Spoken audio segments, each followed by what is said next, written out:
Seigneur notre Dieu, dans le recueillement et dans le silence de ce lieu de prière, nous sommes venus te rencontrer. Accorde-nous la grâce d'entendre dans ce murmure doux et léger de ta parole, celle dont nous avons besoin aujourd'hui, et que ton Saint-Esprit soit dans nos cœurs, le haut-parleur de ta voix, au nom de Jésus. Amen. Ça va être Matthieu 8, 9. 28. Okay. Jésus arrive de l'autre côté du lac, dans le pays des Gadaréens. Deux hommes sortent du cimetière et viennent à sa rencontre. Ils ont des esprits mauvais en eux. Ils sont très dangereux et personne n'ose passer par ce chemin. Ils se mettent à crier « Fils de Dieu, qu'est-ce que tu nous veux? Est-ce que tu es venu ici pour nous punir avant le moment fixé par Dieu? » Un peu plus loin, il y a un grand troupeau de cochons, en train de chercher leur nourriture. Les esprits mauvais supplient Jésus en disant « Si tu veux nous chasser, envoie-nous dans ce troupeau de cochons. » Jésus leur dit « Allez-y, les esprits mauvais sortent des deux hommes, ils entrent dans les cochons. » Alors tout le troupeau se précipite du haut de la pente dans le lac, et les cochons se noient. Les gardiens du troupeau partent en courant. Ils vont à la ville, ils racontent tout ce qui s'est passé à tous et ce qui est arrivé aux deux hommes. Tous les habitants de la ville sortent pour aller à la rencontre de Jésus. Quand ils le voient, ils le supplient en disant « Quitte notre pays. » Que Dieu bénisse la lecture de sa parole. Chantons le chant de préparation dans Hymne et louange, le numéro 494, strophes 1, 3 et 4. Merci. Assis.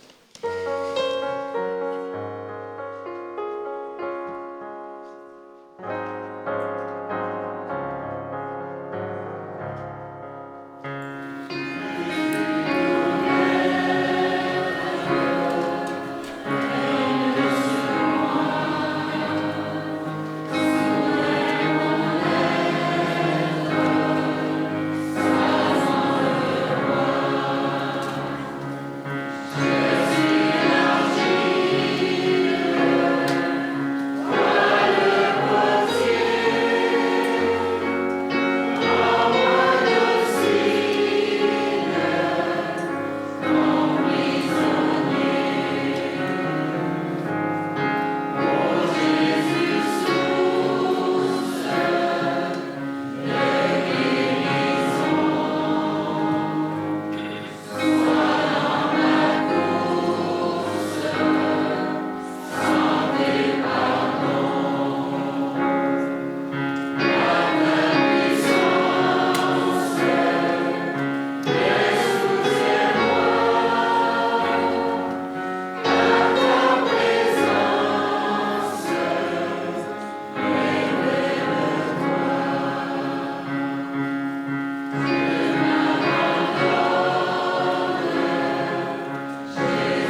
Partir, c'est mourir un peu. Cette phrase du poète français Edmond Haraucourt est devenue célèbre parce qu'elle est malheureusement vraie. Quand je la vois, la première chose qui me vient à l'esprit, ce sont les je ne sais plus combien de déménagements que j'ai fait dans ma vie et qui étaient chacun d'entre eux une épreuve. Et puis, quand j'y réfléchis, je me retrouve dans le texte biblique. Parce que quand je lis les récits de l'histoire des serviteurs de Dieu au travers du temps, je me rends compte que cette phrase était vraie pour eux aussi. Alors ce matin, j'aimerais vous proposer, pour commencer, de prendre vos Bibles. J'aimerais regarder avec vous un certain nombre de textes. On va traverser à vitesse supersonique les siècles de l'histoire biblique, mais j'aimerais simplement ressortir un certain nombre de passages qui contiennent tous ce même thème. Alors, on commence avec la Genèse. Vous êtes prêts ? Genèse 12, verset 1. Genèse 12, verset 1. L'Éternel dit à Abraham, « Va-t'en de ton pays, de ta patrie, de la maison de ton père, dans le pays que je te montrerai. Va-t'en, pars d'ici et je te dirai où tu dois aller. » Abraham, c'est le premier sans domicile fixe qui part et qui ne sait pas où il va. Dieu seul le sait. Même livre de la Genèse, chapitre 19, un peu plus loin, au verset 12.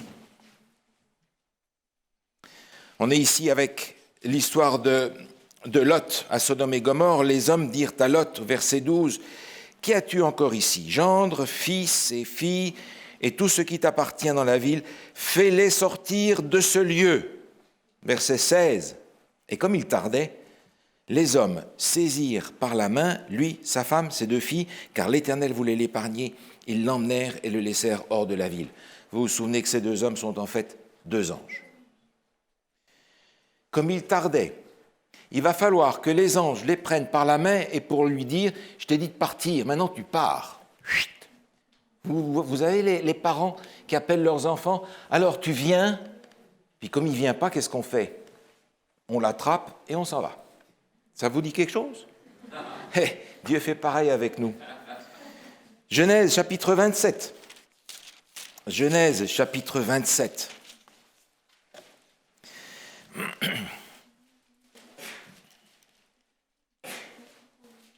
Au verset 43. Genèse chapitre 27, verset 43. « Maintenant, mon fils, écoute ma voix. Lève-toi, fuis chez Laban, mon frère, à Charan, et reste auprès de lui quelque temps, jusqu'à ce que la fureur de ton frère s'apaise. » Ah, la maman qui savait ce qu'elle avait en tête a dit à son fils, « Écoute, maintenant, tu prends ta valise et tu pars.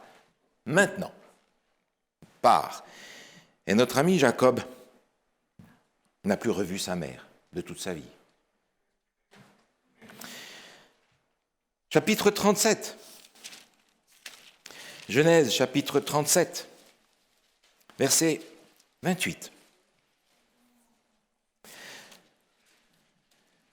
Genèse, chapitre 37, verset 28, nous retrouvons quelqu'un que nous connaissons bien, Joseph. Et il est dit au verset 28, au passage des marchands madianites, ils tirèrent et firent remonter Joseph hors de la citerne, et ils le vendirent pour 20 sicles d'argent aux Ismaélites, qui l'emmenèrent en Égypte. Et Joseph n'est jamais retourné dans la maison de ses parents, ni dans sa terre. Chapitre 46 du livre de la Genèse. Chapitre 46, nous retrouvons Israël, Jacob, où il est dit au verset 1, Genèse 46, verset 1, Israël partit avec tout ce qui lui appartenait. Il arriva à Beersheba et il offrit des sacrifices au Dieu de son père, Isaac. Dieu parla à Israël dans une vision pendant la nuit et il dit « Jacob, Jacob ». Israël répondit « Me voici ». Et Dieu dit « Je suis Dieu, le Dieu de ton père. Ne crains point de descendre en Égypte, car là, je te ferai devenir une grande nation. Pars, va là-bas. » Exode, chapitre 2. Exode, chapitre 2, au verset 15. Exode, chapitre 2, verset 15. Pharaon apprit ce qui s'était passé, et il cherchait à faire mourir Moïse. Mais Moïse s'enfuit de devant Pharaon, et il se retira dans le pays de Madian, où il s'arrêta près d'un puits. Moïse doit partir. Il n'a pas le temps de faire ses bagages. C'est une question de vie ou de mort. Il part. Mais l'histoire continue. Exode chapitre 3. Exode chapitre 3, au verset 10.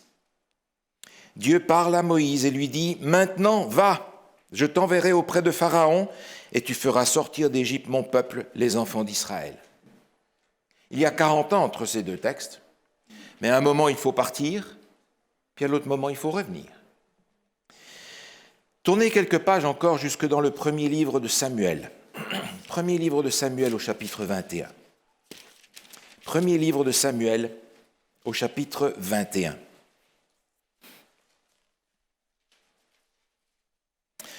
Premier livre de Samuel, chapitre 21, au verset 10, il est écrit « David se leva et s'enfuit le même jour, loin de Saül. Il arriva chez Achish, roi de Gath. » Un peu plus loin, chapitre 22, verset 1. 1 Samuel, chapitre 22, verset 1. David partit de là et se sauva dans la caverne d'Adulam. Tournez encore quelques pages jusque dans 2 Chroniques maintenant. 2 Chroniques, chapitre 36. 2 Chroniques, chapitre 36.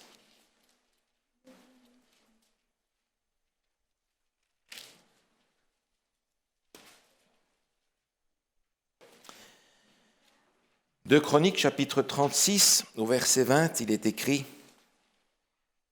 « Nebuchadnezzar emmena captifs à Babylone ceux qui échappèrent à l'épée et lui fut assujetti, lui et à ses fils, jusqu'à la domination du royaume de Perse, afin que s'accomplît la parole de l'Éternel prononcée par la bouche de Jérémie. » Ce n'est pas un, ce n'est pas deux, c'est tout le monde qui part. Et sur la page d'en face, en tout cas dans ma Bible, Esdras chapitre 1, le roi Cyrus parle ici au verset 3, et il dit, Esdras chapitre 1, verset 3, « Qui d'entre vous est de son peuple? Que son Dieu soit avec lui, elle qui monte à Jérusalem en Juda et bâtisse la maison de l'Éternel, le Dieu d'Israël. » Vous êtes venus, maintenant vous rentrez. Et l'histoire continue. Permettez encore qu'on lise un ou deux textes simplement dans le Nouveau Testament, dans l'Évangile selon Matthieu au chapitre 8. Matthieu chapitre 8, au verset 19, il est écrit ceci. Matthieu chapitre 8, verset 19. Un scribe s'approcha de Jésus et dit, « Maître, je te suivrai partout où tu iras. » Jésus lui répondit, « Les renards ont des tanières, les oiseaux du ciel ont des nids, mais le Fils de l'homme n'a pas un lieu où reposer sa tête. » Dans l'évangile de Matthieu, encore quelques pages avant, chapitre 4. Évangile de Matthieu, chapitre 4. Au verset 19, il est écrit ceci.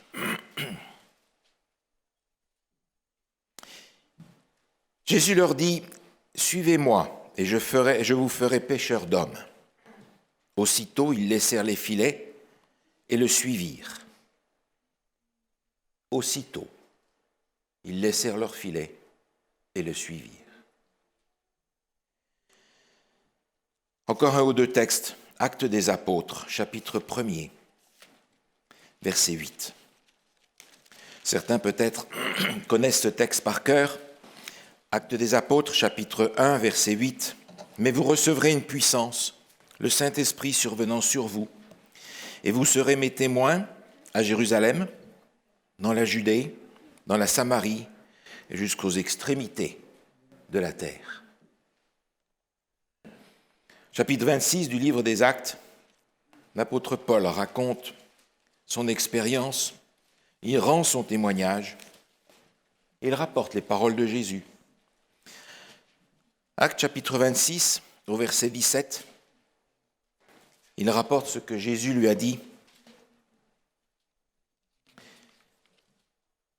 Il est écrit « Je t'ai choisi du milieu de ce peuple et du milieu des païens vers qui je t'envoie, afin que tu leur ouvres les yeux, pour qu'ils passent des ténèbres à la lumière, de la puissance de Satan à Dieu, pour qu'ils reçoivent par la foi en moi le pardon des péchés et l'héritage avec les sanctifiés.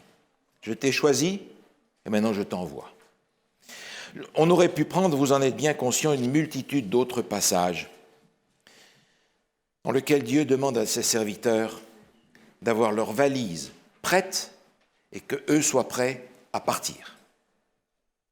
Partir, c'est mourir un peu. Et parfois, pour certains, c'est mourir beaucoup. L'histoire d'ailleurs continue. On pourrait prendre tous ces serviteurs de Dieu dans le temps de l'ère chrétienne. Pierre Valdo, un riche marchand qui doit abandonner sa richesse, abandonner son milieu pour devenir pauvre et pour pouvoir rester fidèle à la parole de Dieu. Martin Luther, qui doit quitter l'environnement sécuritaire de son monastère pour rester fidèle à Dieu et qui doit se cacher même, loin de chez lui, pour la défense de la vérité. Les Huguenots qui doivent partir, se cacher, parce qu'ils veulent rester fidèles eux aussi et garder leur liberté. Beaucoup d'entre eux, du sud de la France, vont monter aux Pays-Bas pour prendre la mer et traverser pour venir dans le continent où nous sommes, pour avoir la liberté de culte. Et l'histoire continue. Au XIXe siècle, lors du réveil, beaucoup de gens ont quitté leur église. Ils se sont fait mettre à la porte de leur église parce qu'ils voulaient absolument se préparer pour le retour de Jésus. Parce qu'ils voulaient répondre à un appel qui se trouve dans l'Ancien Testament et qui retentit dans le Nouveau avec une force particulière dans le livre de l'Apocalypse. Apocalypse chapitre 18. C'est dire à quel point ce thème du départ, partir, quitter, abandonner, traverse les Écritures pour arriver, j'allais dire, jusqu'à nous dans l'Apocalypse, au chapitre 18. Et au verset 4, il est dit « Et j'entendis du ciel une autre voix qui disait « Sortez du milieu d'elle, mon peuple, afin que vous ne participiez point à ses péchés et que vous n'ayez point part à ses fléaux. » Et au verset 2, il est rappelé « Elle est tombée, Babylone, Babylone la grande. » Elle est tombée. Sortez, partez, partir maintenant, tout de suite. Et en tant qu'adventistes, nous avons à cœur ce départ. Oh, je sais, ça fait 1 siècle et demi qu'on en parle. Finalement, peut-être que certains d'entre vous n'y croient plus beaucoup, mais le texte et la promesse de Dieu sont encore là. Jean, chapitre 14. Évangile de Jean, au chapitre 14. Un texte, encore une fois, que certains d'entre vous connaissent par cœur. Et c'est peut-être là le malheur, parce que le connaissant par cœur, on l'a oublié. Jean 14, verset 3, « Lorsque je m'en serai allé, et que je vous aurai préparé une place, je reviendrai, et je vous prendrai avec moi, afin que là où je suis, vous y soyez aussi. » Si ça, ce n'est pas un départ, je ne sais pas ce que c'est. Je vous prendrai avec moi, afin que là où je suis, vous y soyez aussi.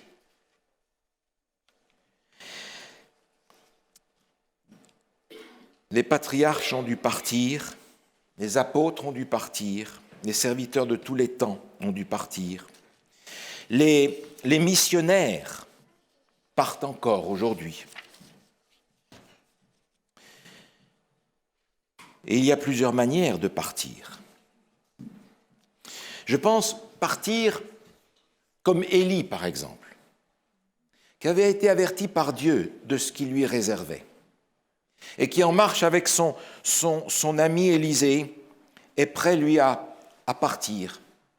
Et alors qu'il parlait en chemin, les anges sont venus avec un char de feu le prendre gentiment et l'emmener dans le royaume céleste, directement. Prêt à partir. Prêt à partir. Il est même parti sans son manteau. Et puis après à partir comme la femme de Lot.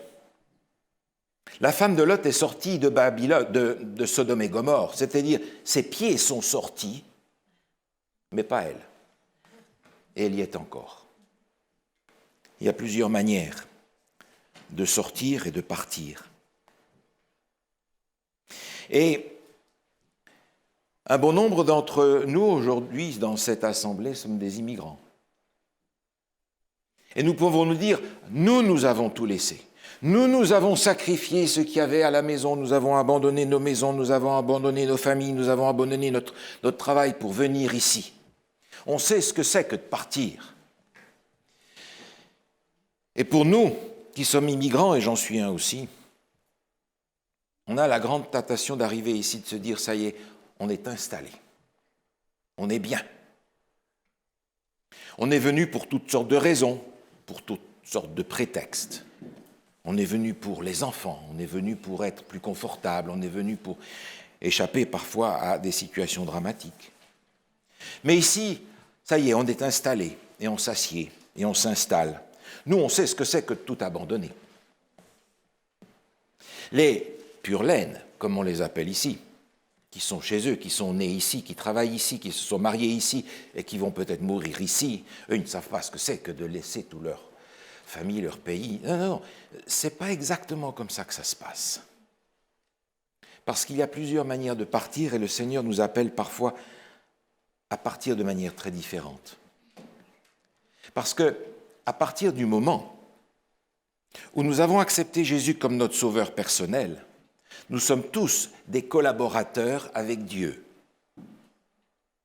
Et Dieu, qui est notre maître, va diriger notre vie. Dans le livre Ministère évangélique, à la page 264, se trouve ce paragraphe. Et il ne concerne pas les prédicateurs, il concerne tous les serviteurs de Dieu que nous sommes tous aujourd'hui. Ceux auxquels une douce quiétude est refusée, qui ne peuvent se fixer nulle part, qui sont obligés de dresser ce soir leur tente à un endroit et demain à un autre, se souviennent que le Seigneur les conduit et que c'est là son moyen de les aider à former un caractère parfait. Dans tous les changements qu'ils sont appelés à effectuer, il faut qu'ils reconnaissent que Dieu est leur compagnon, leur guide et leur soutien. Et si vous avez soif de ce moment particulier où vous pouvez vous installer et vous dire « ça y est, on est arrivé », mauvaise nouvelle, mes amis, personne n'est encore arrivé.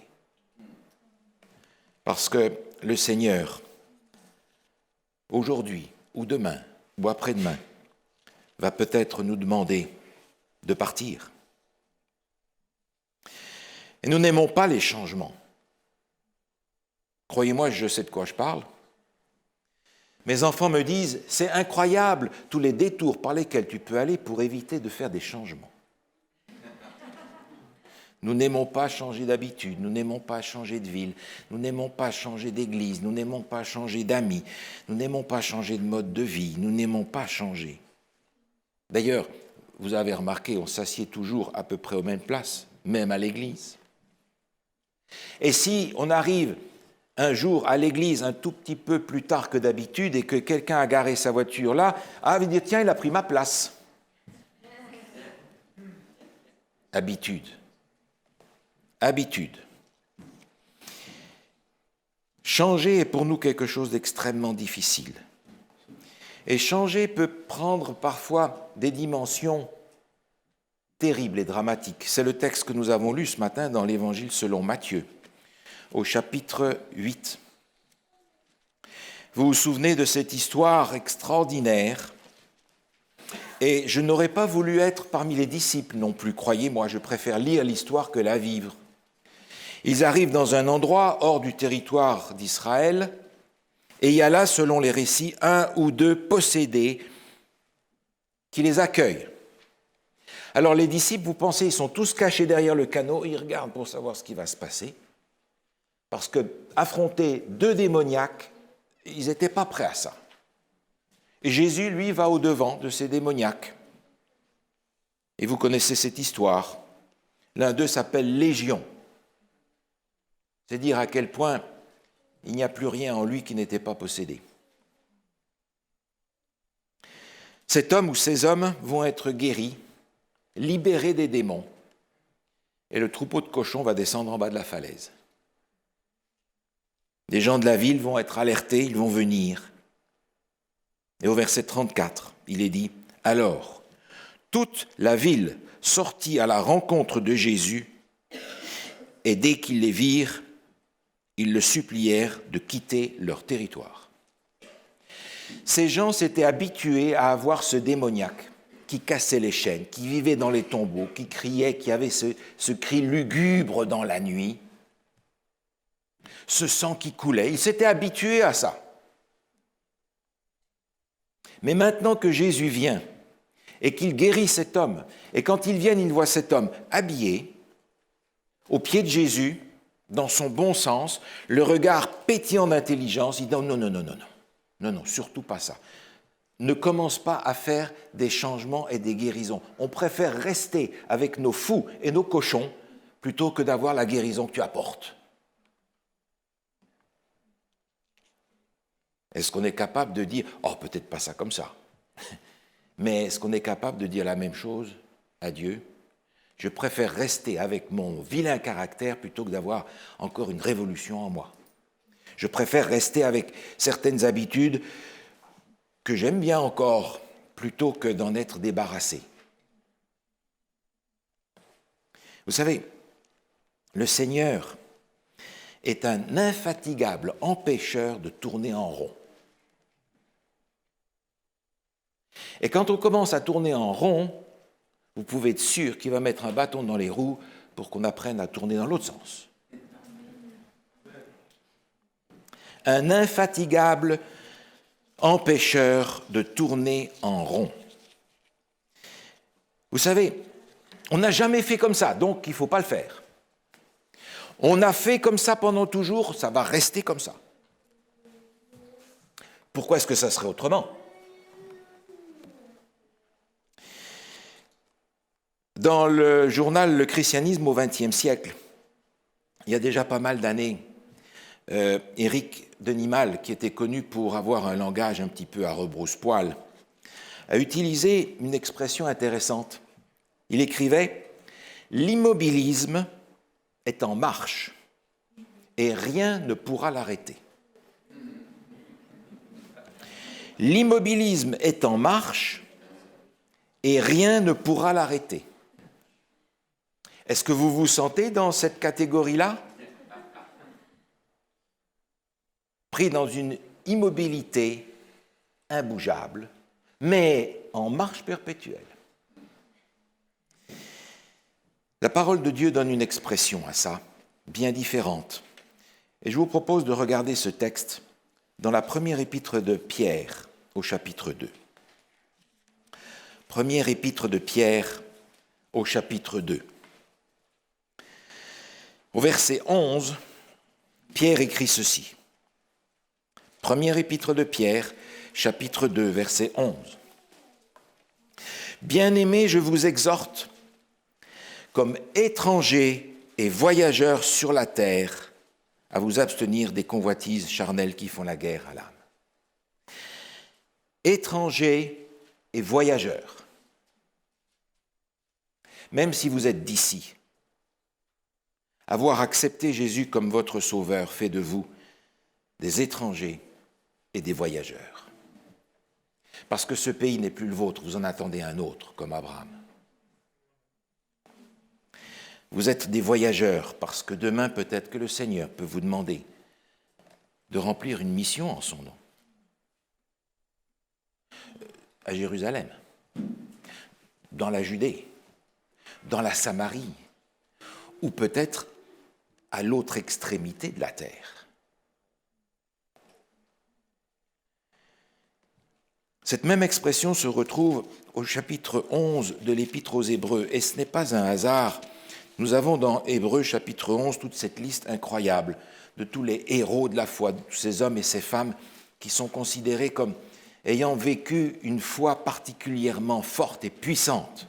Des hommes et des femmes qui, de toute évidence, sont sauvés par la foi. Hébreux chapitre 11. Et au verset 13, il est écrit ceci.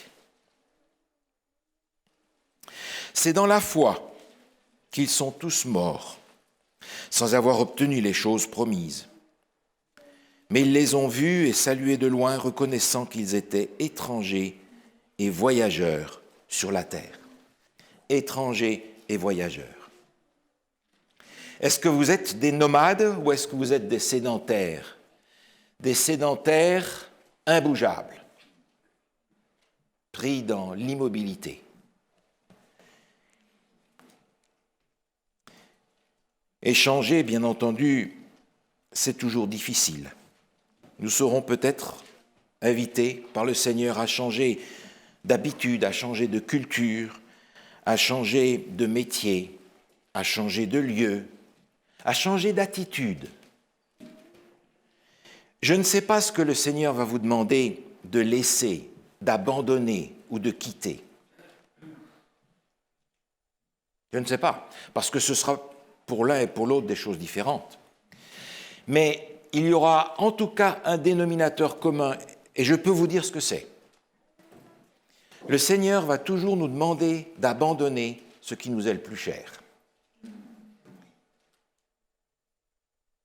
Je peux vous en parler. Le Seigneur va nous demander d'abandonner ce que nous avons de plus cher.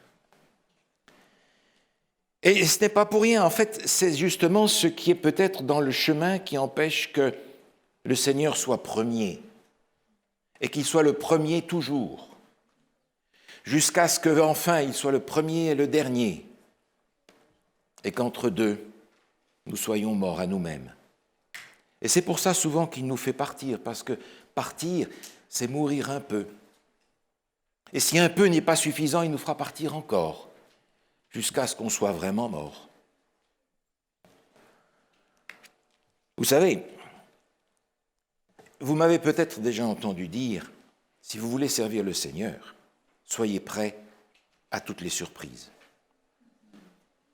Vous m'auriez dit au début de mon ministère, tu sais, tu vas passer la moitié de ton ministère au Québec. J'aurais trouvé la plaisanterie très drôle. Vous m'auriez dit, tu vas même devoir terminer la course tout seul. Je ne vous aurais pas cru. Tous ceux qui veulent être des serviteurs de Dieu, et nous le sommes tous, parce que nous l'avons accepté comme maître et Seigneur, doivent être prêts à toutes les surprises et toujours prêts à quitter, à partir, à abandonner ce que le Seigneur nous propose d'abandonner. Mais attention, je ne suis pas en train de parler de changer pour changer. Vous savez, moins on est prêt à changer l'intérieur, plus on est prêt à changer l'extérieur. C'est un peu comme le maquillage. Moins il y a de couleur à l'intérieur, plus on en met à l'extérieur. Beaucoup de gens, dans le monde d'aujourd'hui, veulent faire des changements. Et disent, on est prêt à changer. Et ils vont en fait cacher derrière certaines notions leur résolution de ne pas changer à l'intérieur. Et ils vont dire, ah mais vous savez, j'ai cette capacité de m'adapter. Je suis très ouvert aux autres, ou bien je suis très large d'esprit. Ah, tout le monde va dire ça, c'est très bien ça. Et ça permet de faire tout un tas de changements extérieurs.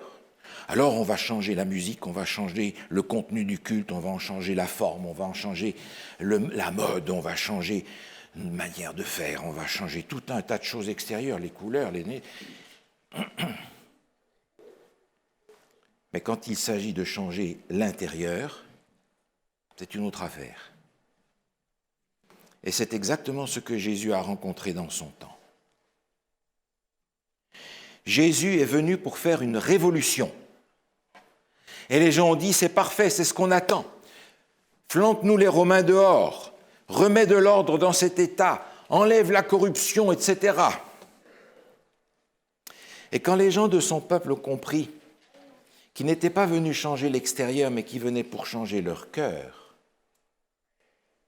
ils lui ont dit, hors d'ici. Et ils se sont débarrassés de lui. Lorsqu'il s'agit de faire des changements de l'intérieur, c'est beaucoup plus difficile. On peut parfois inventer des changements pour cacher l'immobilisme qui est en nous. Et vous savez, l'immobilisme qui est en moi, ce n'est pas l'immobilisme de choisir toujours les mêmes couleurs pour mes chemises ou mes cravates, ou pour choisir les mêmes coupes de mes pantalons, pour lesquels mes enfants me disent qu'ils sont démodés depuis longtemps. Non, non, l'immobilisme chez moi n'est pas là. L'immobilisme chez moi, il est là-dedans. Parce qu'il est bien plus difficile à changer qu'une couleur de chemise ou de cravate ou de coiffure. Alors si nous sommes restés les mêmes depuis notre baptême, et j'entends par là au même endroit dans notre marche avec Dieu, peut-être que nous n'avons pas encore répondu à l'appel d'Abraham.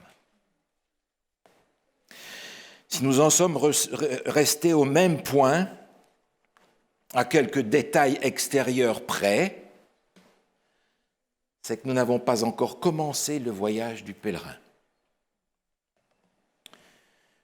Peut-être que nous n'avons pas encore saisi que le temps est venu de faire la valise et de sortir de Babylone. Non pas de ce lieu, mais de la Babylone qui est ici dedans, à l'intérieur, et qui ne veut pas partir. Peut-être que je n'ai pas encore répondu à cet appel où le Seigneur me dit « Abandonne ceci, laisse cela, pars maintenant ». Oh, ce ne sera peut-être pas un voyage géographique, mais dans notre voyage spirituel, peut-être que je suis simplement resté au départ et que je ne suis parti nulle part pensant être déjà arrivé. L'attachement à ce qui gêne le Seigneur d'être le premier, c'est sans aucun doute ce qu'il va nous demander de laisser. Ce dont nous parlons ce matin porte un nom. Et le nom, vous le connaissez, je ne l'ai pas donné au début pour que vous puissiez écouter. Ça s'appelle la sanctification. Ce changement intérieur et ce changement incontournable parce que la parole de Dieu nous dit que sans ce changement, personne ne verra Dieu.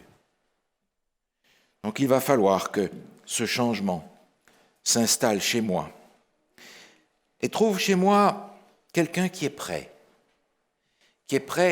à démarrer et à avancer sur ce chemin avec Jésus, à continuer la marche avec Jésus. Et en chemin, il va me dire, viens prendre ce chemin avec moi. Ou bien il va me dire, je t'envoie là-bas, vas-y de ma part. Ou il va me dire, abandonne ceci pour que je puisse demeurer chez toi.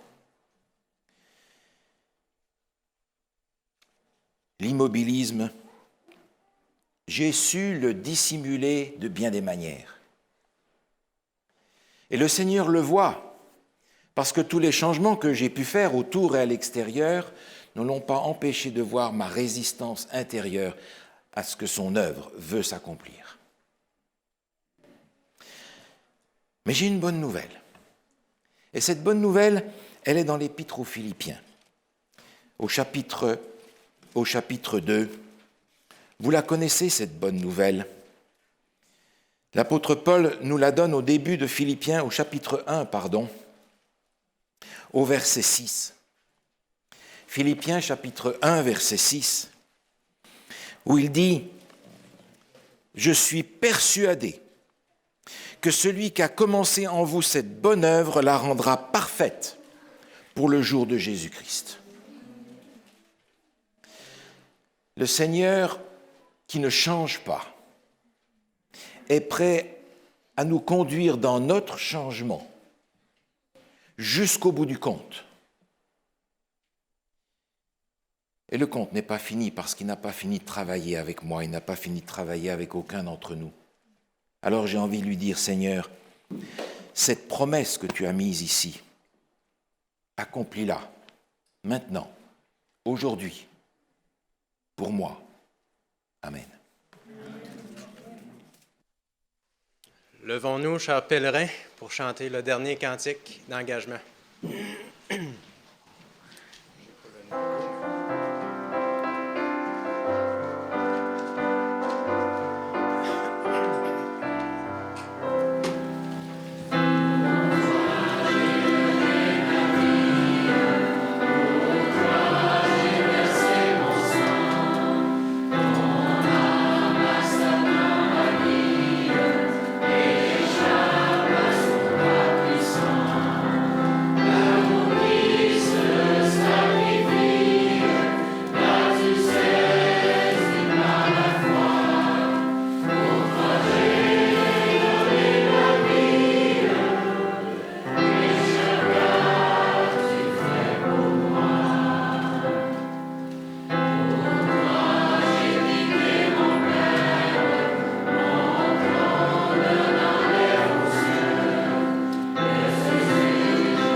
Notre Dieu, notre Père, tu nous appelles encore aujourd'hui à partir, à laisser ces choses, Seigneur, qui ont peut-être un grand prix, une grande valeur pour nous, mais qui nous empêchent de faire un pas de plus à l'avant pour s'approcher de toi. Seigneur, nous voulons abandonner tout et te suivre. Là où tu nous amèneras pour faire ce ministère à laquelle tu nous appelles. Et Seigneur, montre-nous dans nos vies ce qui nuit à cette relation profonde qu'on veut avec toi, alors que nous sommes attachés ailleurs. Délivre-nous, Seigneur, nous t'en prions, et que nous soyons, à partir d'aujourd'hui de nouveau, des pèlerins prêts à partir là où tu nous appelles. Au nom de Jésus, on prie. Amen.